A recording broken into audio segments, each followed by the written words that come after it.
എല്ലാവർക്കും നമസ്കാരം. Welcome back to നിയാൻസ്. ചോറിൻ്റെ കൂടെ കഴിക്കാൻ നല്ല നാടൻ രീതിയിൽ തയ്യാറാക്കിയിട്ടുള്ള 3 തരം കറികളുടെ റെസിപ്പിയാണ് ഇന്നത്തെ വീഡിയോയിലുള്ളത്. ആദ്യം പച്ചമുളക് തൈര് കറിയാണ്. ഇതെങ്ങനെയാണ് തയ്യാറാക്കുന്നത് നോക്കാം. ഇത് തയ്യാറാക്കുന്നതിന് വേണ്ടി 10 പച്ചമുളക് എടുത്തിട്ടുണ്ട്. അതിൻ്റെ കൂടെ തന്നെ 2 ഉണ്ടമുളകും എടുത്തിട്ടുണ്ട്. ഉണ്ടമുളക് ഇല്ലെങ്കിലും കുഴപ്പമില്ല, ഈ പച്ചമുളക് മാത്രം മതി. ഒരു മണത്തിനും കൂടി വേണ്ടിയാണ് ഉണ്ടമുളകും കൂടി ചേർത്തേക്കുന്നത്. ആദ്യം അതിൻ്റെ ഞെട്ടൊക്കെ എടുത്ത് കളഞ്ഞതിന് ശേഷം നന്നായിട്ടൊന്ന് കഴുകണം. കഴുകിയിട്ട് തുടച്ചെടുക്കണം. എണ്ണയിലിട്ട് വറുക്കാനായതുകൊണ്ട് തന്നെ നന്നായിട്ടൊന്ന് തുടച്ചെടുക്കണം. ഇനി ഇതിന് നമുക്ക് ഇതേപോലെ ഇതിൻ്റെ അറ്റം ഒന്ന് പിളർത്തിയെടുക്കണം. രണ്ടായിട്ട് മുകൾ വശം മാത്രം ഒന്ന് രണ്ടായിട്ടൊന്ന് പിളർത്തി കൊടുക്കാം. അപ്പോൾ ഈ ഒരു രീതിയിൽ അടുത്ത് വെച്ചിരിക്കുന്ന മുളകെല്ലാം ഇതേപോലെ അറ്റം ഒന്ന് പിളർത്തി മാറ്റി വയ്ക്കാം. മുളകിൽ വെള്ളം ഉണ്ടെന്നുണ്ടെങ്കിൽ എണ്ണയിലിട്ട് വറുക്കുന്ന സമയത്ത് ഒരുപാട് പൊട്ടിത്തെറിക്കും. അതുകൊണ്ടാണ് നല്ലപോലെ തുടച്ചെടുക്കണമെന്ന് പറഞ്ഞത്.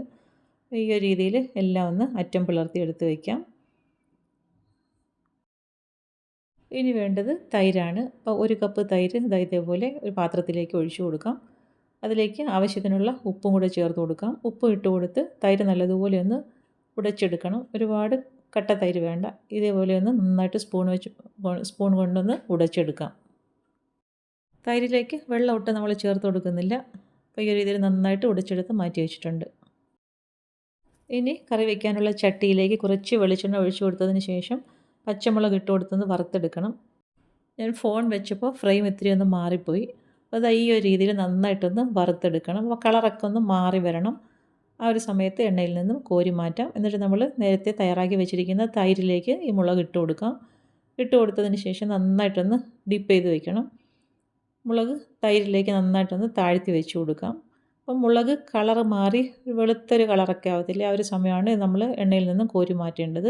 അപ്പോൾ ഇതേപോലെ വറുത്ത് എടുത്തതിന് ശേഷം തൈരിലേക്കൊന്ന് മുക്കി വെച്ച് കൊടുക്കാം. ഇനി അതവിടെ ഇരിക്കട്ടെ. നമുക്ക് കുറച്ച് കാര്യങ്ങളും കൂടി ചെയ്യാനുണ്ട്. അപ്പോൾ ആ എണ്ണയിലേക്ക് തന്നെ മുളകിൻ്റെ അരി വല്ലതും ഉണ്ടെങ്കിൽ എണ്ണയിൽ നിന്ന് എടുത്ത് മാറ്റിയതിന് ശേഷം ആ എണ്ണയിലേക്ക് ഒരു നുള്ളു കടുകും ഒരു നുള്ളു ഉലുവയും ഇട്ട് കൊടുക്കാം. ഇനി അതിലേക്ക് 2 വറ്റൽമുളകും അതുപോലെ കറിവേപ്പിലയും ഇട്ട് കൊടുക്കാം. ഇട്ട് കൊടുത്തതിന് ശേഷം നന്നായിട്ട് അതിനെ ഒന്ന് മൂപ്പിച്ചെടുക്കാം. ഇതുപോലെ നന്നായിട്ടൊന്ന് മൂത്ത് വരുന്ന സമയത്ത് ഇനി ഇതിലേക്ക് ചേർത്ത് കൊടുക്കേണ്ടത് വെളുത്തുള്ളിയാണ്. ഒരു 3 വെളുത്തുള്ളി ചതച്ചത് ഇട്ട് കൊടുക്കാം. അതേപോലെ തന്നെ ഒരു 4 ചുവന്നുള്ളിയും കൂടി ചതച്ച് ഇതിലേക്ക് ഇട്ട് കൊടുക്കാം. ഇനി ഇത് രണ്ടും കൂടി നന്നായിട്ടൊന്ന് വഴട്ടിയെടുക്കണം. വഴട്ടിയിട്ട് അതും ഒന്ന് കളറ് മാറുന്നത് വരെ ഒന്ന് ഇളക്കി കൊടുക്കാം. ഈ ഒരു രീതിയിൽ നന്നായിട്ടൊന്ന് മൂത്ത് കിട്ടണം. അതിനുശേഷം ഇനി ഇതിലേക്ക് ചേർത്ത് കൊടുക്കേണ്ടത് മഞ്ഞൾപ്പൊടിയാണ്. അപ്പോൾ നന്നായിട്ടൊന്ന് മൂത്ത് വരുന്ന സമയത്ത് മഞ്ഞൾപ്പൊടി ചേർത്ത് കൊടുക്കാം. ഒരു 1/4 ടീസ്പൂണോളം മഞ്ഞൾപ്പൊടി ഇട്ട് കൊടുക്കാം. പിന്നീട് അതിലേക്ക് ഒരു 1/2 ടീസ്പൂൺ കായപ്പൊടിയും കൂടെ ചേർത്ത് കൊടുക്കാം. ഈ ഫ്ലെയിം നന്നായിട്ടൊന്ന് സിമ്മിലാക്കി കൊടുത്തതിന് ശേഷം ഇത് നല്ലതുപോലെ ഒന്ന് മൂപ്പിച്ചെടുക്കണം. മഞ്ഞൾപ്പൊടിയും നന്നായിട്ടൊന്ന് എണ്ണയിൽ കിടന്നൊന്ന് മൂത്ത് വരണം. ഇനി നമുക്ക് ഫ്ലെയിം ഓഫ് ചെയ്ത് കൊടുക്കാം. ഇനി ഈ ചൂടോടുകൂടി തൈര് ഒഴിച്ച് കൊടുക്കേണ്ട, ചെറുതായിട്ടൊന്ന് തണുത്തതിന് ശേഷം ഇതിലേക്ക് ഒഴിച്ചു കൊടുക്കാം. തൈര് ചെറിയ രീതിയിലൊന്ന് ചൂടായി കിട്ടിയാൽ മതിയാകും. അപ്പോൾ അതാ ഒന്ന് തണുത്ത് വന്നിട്ടുണ്ട്. ഇനി നമുക്ക് റെഡിയാക്കി വെച്ചിരിക്കുന്ന തൈരും മുളകും കൂടി ഇതിലേക്ക് ഒഴിച്ചു കൊടുക്കാം. ഒഴിച്ചു കൊടുത്തതിന് ശേഷം നന്നായിട്ടൊന്ന് ഇളക്കി കൊടുക്കണം. അപ്പോൾ ഒരുപാട് ചൂടോടുകൂടി ഇതിലേക്ക് ഒഴിച്ചു കൊടുക്കരുത്. ചെറുതായിട്ടൊന്ന് തണുത്തതിന് ശേഷം തൈര് ഒഴിച്ചു കൊടുത്താൽ മതിയാകും. ഇനി ഇതാ നന്നായിട്ട് ഇതേപോലെ ഒന്ന് ഇളക്കി കൊടുക്കാം. ഇളക്കി കൊടുത്തതിന് ശേഷം ഈ ഒരു സമയത്ത് ഇതിലേക്ക് ആവശ്യത്തിനുള്ള ഉപ്പും കൂടി ചേർത്ത് കൊടുക്കാം. നമ്മൾ നേരത്തെ തൈരിന് കുറച്ച് ഉപ്പേ ചേർത്ത് കൊടുത്തിട്ടുള്ളായിരുന്നു. ഇനി കറിക്ക് ആവശ്യമുള്ള ഉപ്പും കൂടി ഇതിലേക്ക് ഇട്ട് കൊടുക്കാം. അതിൻ്റെ കൂടെ തന്നെ ഒരു 1/4 ടീസ്പൂൺ ശർക്കര ചിരകിയതും കൂടി ഇട്ട് കൊടുക്കാം. അപ്പോൾ ഈ പുളിയും ഉപ്പും എരിവും എല്ലാം ഒന്ന് ബാലൻസ് ആവാൻ വേണ്ടിയാണ്. അപ്പോൾ അതും കൂടി ചേർത്ത് കൊടുത്തതിന് ശേഷം നന്നായിട്ടൊന്ന് മിക്സ് ചെയ്ത് കൊടുക്കാം. ഇനി ഇത് മൂടി വെച്ച് കൊടുക്കാം. മിനിമം 1 മണിക്കൂറെങ്കിലും ഇത് കറിയിൽ കിടന്നൊന്ന് സെറ്റാകണം. അപ്പോൾ മുളകിലേക്ക് തൈരൊക്കെ നന്നായിട്ടൊന്ന് പിടിക്കണം. 1 മണിക്കൂറൊക്കെ കഴിഞ്ഞതിന് ശേഷം നമുക്കിത് വിളമ്പിയെടുക്കാം. മുളക് തൈരിൽ കിടക്കുന്തോറും മുളകിന് നന്നായിട്ട് ടേസ്റ്റ് കൂടി കിട്ടും. അതേപോലെ എരിവും കാണത്തില്ല. അപ്പം തീർച്ചയായിട്ടും ഈ ഒരു രീതിയിൽ മുളക് കറി ഒന്ന് തയ്യാറാക്കി നോക്കൂ. അപ്പോൾ ഇതാ ചൂട് ചോറിൻ്റെ കൂടെ ഈ കറിയും കൂടി ഒഴിച്ചു കൊടുക്കാം. ഒഴിച്ചു കൊടുത്തതിന് ശേഷം നന്നായിട്ട് കുഴച്ചൊന്ന് കഴിച്ചു നോക്കാം. നല്ല അടിപൊളി ടേസ്റ്റാണ്.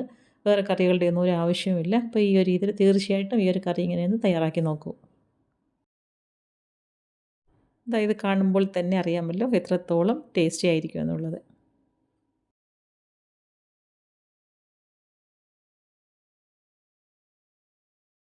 അടുത്തത് കൂർക്ക കൊണ്ട് തയ്യാറാക്കിയ ഒരു ഒഴിച്ചു കറിയാണ്. ഇതെങ്ങനെയാണ് തയ്യാറാക്കുന്നത് നോക്കാം. അത് ആവശ്യത്തിനുള്ള അത്രയും കൂർക്ക വെള്ളത്തിലിട്ട് വെച്ചേക്കാണ്. അപ്പം വെള്ളത്തിലിട്ട് വെച്ചതിന് ശേഷം നമ്മൾ തൊലി ഇളക്കുകയാണെങ്കിൽ പെട്ടെന്ന് ഈ തൊലിയൊക്കെ ഇളകി വരും. അതുകൊണ്ട് ഒരു അരമണിക്കൂറോളം വെള്ളത്തിലൊന്ന് ഇട്ട് വയ്ക്കാം. ഇട്ട് വെച്ചതിന് ശേഷം ഇതേപോലെ ഈസി ആയിട്ട് തന്നെ ഇതിൻ്റെ തൊലി ഇളക്കി കളയാൻ പറ്റും. അപ്പോൾ ഈ ഒരു രീതിയിൽ എടുത്ത് വെച്ചിരിക്കുന്ന അത്രയും നമുക്കിതിൻ്റെ ഒന്ന് തൊലി കളഞ്ഞെടുക്കാം. അതുപോലെ തന്നെ വെള്ളത്തിലിട്ട് വെച്ചിരുന്നിട്ട് തൊലി കളഞ്ഞാൽ അധികം കറയൊന്നും നമ്മുടെ കയ്യിൽ പിടിക്കുകയില്ല. ഈ ഒരു രീതിയിൽ എല്ലാം തൊലി കളഞ്ഞ് വൃത്തിയാക്കി എടുത്തിട്ടുണ്ട്. ഇനി ഇതിനെ നന്നായിട്ട് 2-3 തവണ കഴുകിയെടുക്കാം. കഴുകിയെടുത്തതിന് ശേഷം നമുക്കിതിനെ ഒന്ന് കട്ട് ചെയ്തെടുക്കാം. അപ്പോൾ അതെല്ലാം നന്നായിട്ട് കഴുകി വൃത്തിയാക്കി എടുത്തിട്ടുണ്ട്. ഇനി നമുക്ക് കറിക്ക് ആവശ്യമുള്ള വലിപ്പത്തിൽ ഇതിനെ ഒന്ന് മുറിച്ചെടുക്കാം. അവരവരുടെ ഇഷ്ടത്തിനനുസരിച്ച് നമുക്ക് എത്രത്തോളം വലിപ്പത്തിലിടണം ആ ഒരു വലിപ്പത്തിൽ ഇതിനെ ഒന്ന് കട്ട് ചെയ്തെടുക്കാം. കട്ട് ചെയ്തെടുത്തതിന് ശേഷം വീണ്ടും നന്നായിട്ടൊന്നുകൂടി ഒന്ന് കഴുകിയെടുക്കണം. ഒരുപാട് വലിപ്പമുള്ള കിഴങ്ങൊക്കെ മുറിച്ചെടുത്താൽ മതി. തീരെ വലിപ്പം കുറഞ്ഞത് മുറിച്ചെടുക്കേണ്ട ആവശ്യമില്ല. ഇനി നമുക്ക് നന്നായിട്ടൊന്ന് കഴുകിയതിന് ശേഷം കറി വയ്ക്കാനുള്ള ചട്ടിയിലേക്ക് ആക്കി കൊടുക്കാം. മുറിച്ചതിന് ശേഷം വീണ്ടും ഞാൻ നന്നായിട്ടൊന്ന് കഴുകിയെടുത്തിട്ടുണ്ട്. ഇനി ചട്ടിയിലേക്ക് ആക്കി കൊടുക്കാം. അതിന് ശേഷം അതിലേക്ക് വേകാൻ ആവശ്യമുള്ള വെള്ളവും കൂടി ഒഴിച്ചു കൊടുക്കാം. വെള്ളം ഒഴിച്ചു കൊടുത്തതിന് ശേഷം കറിക്ക് ആവശ്യമുള്ള ഉപ്പ് ചേർത്ത് കൊടുക്കാം. അതുപോലെ തന്നെ അതിലേക്ക് ഇനി ഒരു 1/4 ടീസ്പൂൺ അളവിൽ മഞ്ഞൾപ്പൊടിയും കൂടി ചേർത്ത് കൊടുക്കാം. അതേപോലെ തന്നെ ഒരു 1/4 ടീസ്പൂൺ അളവിൽ മുളക് പൊടിയും ചേർത്ത് കൊടുക്കാം. ഇനി എല്ലാം കൂടി നന്നായിട്ടൊന്ന് മിക്സ് ചെയ്ത് കൊടുത്തതിന് ശേഷം ചട്ടി പാത്രം കൊണ്ടൊന്ന് മൂടി കൊടുക്കാം. മൂടി വെച്ചതിന് ശേഷം അടുപ്പിലേക്ക് വെച്ച് കൊടുത്ത് വേവിച്ചെടുക്കാം. അത് വേകുന്ന സമയം കൊണ്ട് അരപ്പ് തയ്യാറാക്കാം. ആവശ്യമുള്ള തേങ്ങ മിക്സിയുടെ ജാറിലേക്ക് ഇട്ട് കൊടുക്കാം. പിന്നീട് അതിലേക്ക് ഒരു നുള്ള് മഞ്ഞൾപ്പൊടി ചേർത്ത് കൊടുക്കാം. അതേപോലെ തന്നെ ഒരു നുള്ള് മുളക് പൊടിയും കൂടി ചേർത്ത് കൊടുക്കാം. നേരത്തെ നമ്മൾ പൊടികളൊക്കെ ചേർത്ത് കൊടുത്തിരുന്നു, അതുകൊണ്ട് കുറേശ്ശെ മാത്രം മതിയാകും. ഇനി അരയാൻ ആവശ്യമുള്ള വെള്ളവും കൂടി ഒഴിച്ചു കൊടുക്കാം. അതിനുശേഷം അതിലേക്ക് 2 ചുവന്നുള്ളി തൊലി കളഞ്ഞതും കൂടി ഇട്ട് കൊടുക്കാം. ഇട്ട് കൊടുത്ത് നന്നായിട്ടൊന്ന് അരച്ചെടുക്കണം. ഈ ഒരു രീതിയിൽ നല്ല ഫൈൻ പേസ്റ്റായിട്ട് അരച്ചെടുക്കാം. ഇനി നമുക്ക് വേകാൻ വെച്ചിരുന്ന കൂർക്ക എന്തായെന്ന് നോക്കാം. അടപ്പ് തുറന്ന് നന്നായിട്ടൊന്ന് ഇളക്കി കൊടുക്കാം. ഇളക്കി കൊടുത്തതിന് ശേഷം അതെടുത്തൊന്ന് കഷ്ണം ഒരെണ്ണം എടുത്ത് നമുക്ക് നോക്കാം വെന്ത് കിട്ടിയിട്ടുണ്ടോ എന്ന്. അപ്പോൾ കൂർക്ക നന്നായിട്ട് വെന്ത് വന്നിട്ടുണ്ട്. അപ്പോൾ നമ്മളിതിലേക്ക് പുളിക്ക് ആവശ്യമുള്ള ഒന്നും ചേർത്ത് കൊടുത്തിട്ടില്ല. ഒഴിച്ചെറിയാകുമ്പോൾ ചെറിയൊരു പുളി വേണം. അതിന് വേണ്ടി 2-3 കഷ്ണം മാങ്ങ ചേർത്ത് കൊടുക്കാം. ഇല്ലാന്നുണ്ടെങ്കിൽ നമുക്ക് തേങ്ങ അരയ്ക്കുന്നതിൻ്റെ കൂട്ടത്തിൽ പുളി ചേർത്ത് കൊടുക്കാം. ഇവിടെ ഞാൻ മാങ്ങയാണ് ചേർത്ത് കൊടുത്തത്. കുറച്ച് പുളി മാത്രം മതിയാകും. ഒരു 3 കഷ്ണം മാങ്ങയാണ് ചേർത്ത് കൊടുത്തത്. അപ്പോൾ അത് ഇട്ട് കൊടുത്ത് ഒന്ന് വേവിച്ചെടുക്കണം. അതിന് ശേഷം തയ്യാറാക്കി വെച്ചിരിക്കുന്ന അരപ്പ് ഇതിലേക്ക് ഒഴിച്ചു കൊടുക്കാം. അരപ്പ് ഒഴിച്ചു കൊടുത്തതിന് ശേഷം നല്ലതുപോലെ ഒന്ന് മിക്സ് ചെയ്ത് കൊടുക്കാം. മിക്സ് ചെയ്ത് കൊടുത്തതിന് ശേഷം വെള്ളം ആവശ്യമുണ്ടെങ്കിൽ മാത്രം പിന്നെ ചേർത്ത് കൊടുത്താൽ മതിയാകും. അപ്പോൾ ഈ ഒരു രീതിയിൽ നന്നായിട്ട് മിക്സ് ചെയ്ത് കൊടുത്തതിന് ശേഷം കുറച്ച് വെള്ളം കൂടി ചേർത്ത് കൊടുക്കുന്നുണ്ട്. ഇനി നന്നായിട്ടൊന്ന് ഇളക്കി കൊടുക്കാം. ഈ കറി ഒന്ന് ചൂടായി വന്നാൽ മതിയാകും, തിളയ്ക്കേണ്ട. ഒഴിച്ചെറിയൊക്കെ തിളച്ച് പോയാൽ പിരിഞ്ഞു പോകും. അപ്പോൾ ഞാൻ വീണ്ടും ഉപ്പ് നോക്കിയതിന് ശേഷം കുറച്ച് ഉപ്പും കൂടി ചേർത്ത് കൊടുക്കുന്നുണ്ട്. ഉപ്പ് ഇട്ട് കൊടുത്ത് നന്നായിട്ടൊന്ന് മിക്സ് ചെയ്ത് കൊടുക്കാം. ഇത് ചെറിയ രീതിയിലൊന്ന് ചൂടായി വരുമ്പോൾ ഫ്ലെയിം ഓഫ് ചെയ്ത് കൊടുക്കണം. ഒരുപാട് തിളച്ച് പോകരുത്. അപ്പോൾ ഈ ഒരു രീതിയിൽ നന്നായിട്ടൊന്ന് ഇളക്കി കൊടുത്ത് ചൂടാക്കിയതിന് ശേഷം ഫ്ലെയിം ഓഫ് ചെയ്ത് അടുപ്പിൽ നിന്ന് മാറ്റാം. ഇനി ഇതിലേക്ക് താളിച്ചൊഴിക്കണം. അതിന് വേണ്ടി വെളിച്ചെണ്ണ ഒഴിച്ചു കൊടുത്തിട്ടുണ്ട്. വെളിച്ചെണ്ണ ചൂടായിരുമ്പോൾ കടുകും വറ്റൽമുളകും കറിവേപ്പിലയും കുറച്ച് ചുവന്നുള്ളി ഇട്ട് കൊടുത്ത് നന്നായിട്ടൊന്ന് മൂപ്പിച്ചെടുക്കണം. മൂപ്പിച്ചെടുത്തതിന് ശേഷം നമുക്ക് കറിയിലേക്ക് ഒഴിച്ചു കൊടുക്കാം. അപ്പോൾ ഈ ഒഴിച്ച് കറിയൊക്കെ ആകുമ്പോഴത്തേക്ക് നന്നായിട്ടൊന്ന് താളിച്ച് ചുവന്നുള്ളിയൊക്കെ ചേർത്ത് താളിച്ചൊഴിക്കുന്നതാണ് നല്ല ടേസ്റ്റ്. അപ്പോൾ നന്നായിട്ട് മൂത്ത് വന്നിട്ടുണ്ട്. ഇനി കറിയിലേക്ക് ഒഴിച്ചു കൊടുക്കാം. താളിച്ചത് ഒഴിച്ചു കൊടുത്ത് നന്നായിട്ടൊന്ന് ഇളക്കി കൊടുക്കണം. ഒഴിച്ച് കറിക്ക് മസ്റ്റായിട്ടും ഇങ്ങനെ താളിച്ച് ഒഴിച്ചു കൊടുക്കുന്നത് പ്രത്യേകം മണമാണ്. അത് ഒഴിച്ചു കൊടുത്തതിന് ശേഷം നന്നായിട്ടൊന്ന് ഇളക്കി കൊടുക്കാം. നല്ല കിടിലൻ ടേസ്റ്റിലുള്ള കൂർക്ക ഒഴിച്ചു കറി റെഡിയായി കഴിഞ്ഞു. ഈ ഒരു രീതിയിൽ തയ്യാറാക്കി നോക്കൂ. അടുത്തത് പുളിയൻ പയർ തോരനാണ്. അപ്പോൾ എങ്ങനെയാണ് തയ്യാറാക്കുന്നത് നോക്കാം. തോല് പൊളിച്ചെടുത്തിട്ട് അകത്തുള്ള പയറെടുക്കുന്നതാണ്. അപ്പം ഒരുപാട് മുറ്റാത്ത പയറുണ്ടെങ്കിൽ ഇതേപോലെ ഒടിച്ചെടുക്കും. അപ്പോൾ അങ്ങനെ എല്ലാം വൃത്തിയാക്കി വെച്ചിരിക്കുകയാണ്. ഇനി ഇത് വേവിക്കാനുള്ള പാത്രത്തിലേക്ക് ഇട്ട് കൊടുക്കാം. അതിനുശേഷം അതിലേക്ക് വേകാൻ ആവശ്യമുള്ള വെള്ളം ഒഴിച്ചു കൊടുക്കണം. കുറച്ച് വെള്ളം അധികം ഒഴിച്ചു കൊടുക്കേണ്ടി വരും. കുറച്ച് വേഗമുള്ള പയറാണ്. അപ്പം വെള്ളം ഒഴിച്ചു കൊടുത്തതിന് ശേഷം അതിലേക്ക് ഉപ്പിട്ട് കൊടുക്കാം.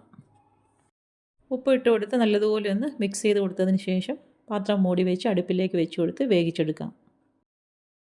അത് വേകുന്ന സമയം കൊണ്ട് അരപ്പ് തയ്യാറാക്കാം. അതിനുവേണ്ടി മിക്സിയുടെ ജാറിലേക്ക് ആവശ്യത്തിനുള്ള തേങ്ങ ചിരകിയത് ചേർത്ത് കൊടുക്കാം. അതിൻ്റെ കൂടെ തന്നെ ഒരു 3 വെളുത്തുള്ളി ഇട്ട് കൊടുക്കാം.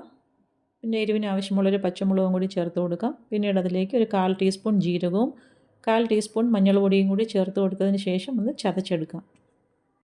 ഇതാ ഈ ഒരു രീതിയിൽ ഇതിനെ ഒന്ന് ചതച്ചെടുത്തിട്ടുണ്ട്. ഇതാ നമുക്ക് വേകാൻ വെച്ചിരുന്ന പയറൊന്ന് തുറന്ന് ഇടയ്ക്കൊന്ന് ഇളക്കി കൊടുക്കണം. അപ്പോൾ ഒരു പകുതി വേവോളം ആയിട്ടുണ്ട്. ഈ സമയത്ത് നമ്മൾ തയ്യാറാക്കി വെച്ചിരിക്കുന്ന അരപ്പ് ഇതിലേക്ക് ഇട്ട് കൊടുക്കാം. അപ്പം പയറിനകത്തൊക്കെ നന്നായിട്ട് അരപ്പൊന്ന് പിടിച്ച് കിട്ടാൻ വേണ്ടിയാണ് അങ്ങനെ ഈ സമയത്ത് ഇട്ട് കൊടുക്കുന്നത്. അരപ്പെല്ലാം ഇതേപോലെ ഇട്ട് കൊടുത്തതിന് ശേഷം നല്ലതുപോലെ ഒന്ന് ഇളക്കി കൊടുക്കാം. ഇളക്കി കൊടുത്തതിന് ശേഷം വീണ്ടും മൂടി വെച്ച് നല്ല രീതിയിൽ വെള്ളം വറ്റുന്നത് വരെ ഒന്ന് വെയിറ്റ് ചെയ്യാം. ഇപ്പോൾ ഇതാ തുറന്ന് നോക്കുമ്പോഴേക്കും ഏകദേശം വെള്ളമൊക്കെ വറ്റിയിട്ടുണ്ട്. ഇനി നന്നായിട്ട് ഇതിനെ ഒന്ന് ഇളക്കി കൊടുത്താൽ മതിയാകും. അപ്പം ഇനി മൂടി വെച്ച് കൊടുക്കേണ്ട ആവശ്യമില്ല. നന്നായിട്ട് ഇതേപോലെ ഒന്ന് ഇളക്കി അടിയിലുള്ള വെള്ളമൊക്കെ ഒന്ന് വറ്റിച്ചെടുത്താൽ മതിയാകും. ഇനി ഇതിലേക്കൊന്ന് താളിച്ചൊഴിക്കണം. അതാ പാൻ വെച്ച് കൊടുത്ത് വെളിച്ചെണ്ണ ഒഴിച്ചു കൊടുത്ത് ചൂടാകുമ്പോൾ കടുകും വറ്റൽമുളകും കറിവേപ്പിലയും കൂടി ഇട്ട് കൊടുക്കാം. ഇട്ട് കൊടുത്ത് നന്നായിട്ടൊന്ന് മൂപ്പിച്ചെടുക്കാം. മൂപ്പിച്ചെടുത്തതിന് ശേഷം ഈ പയറിലേക്ക് ഒഴിച്ചു കൊടുക്കാം. നന്നായിട്ട് മൂത്ത് കിട്ടിയിട്ടുണ്ട്. ഇനി ഇത് നമുക്ക് പയറിലേക്ക് ഒഴിച്ചു കൊടുക്കാം. ഒഴിച്ചു കൊടുത്തതിന് ശേഷം നന്നായിട്ടൊന്ന് ഇളക്കി കൊടുക്കാം. അപ്പോൾ നമ്മളെ സൂപ്പർ ടേസ്റ്റിലുള്ള പയർ തോരനും റെഡിയായി കഴിഞ്ഞു. ഈ പയർ ഇങ്ങനെ എല്ലാ സ്ഥലങ്ങളിലൊന്നും കിട്ടുന്ന പയറല്ലെന്നാണ് തോന്നുന്നത്. കിട്ടുന്നവർ ഈ ഒരു രീതിയിലൊന്ന് തയ്യാറാക്കി നോക്കൂ. അപ്പോൾ ഇന്നത്തെ വീഡിയോ ഇത്രയേ ഉള്ളൂ. ഇഷ്ടമായ ലൈക്ക് ചെയ്ത് സബ്സ്ക്രൈബ് ചെയ്ത് സപ്പോർട്ട് ചെയ്തേക്കൂ. എന്തെങ്കിലുമൊക്കെ അഭിപ്രായങ്ങളുണ്ടെങ്കിൽ കമൻറ്റ് ചെയ്യൂ. ഇതുവരെ സപ്പോർട്ട് ചെയ്ത എല്ലാവർക്കും ഒരുപാട് നന്ദിയുണ്ട്. അപ്പോൾ വീണ്ടും അടുത്ത വീഡിയോയിൽ കാണുന്നത് വരെ ബൈ ഫ്രം നിയാൻസ്. Thanks for watching.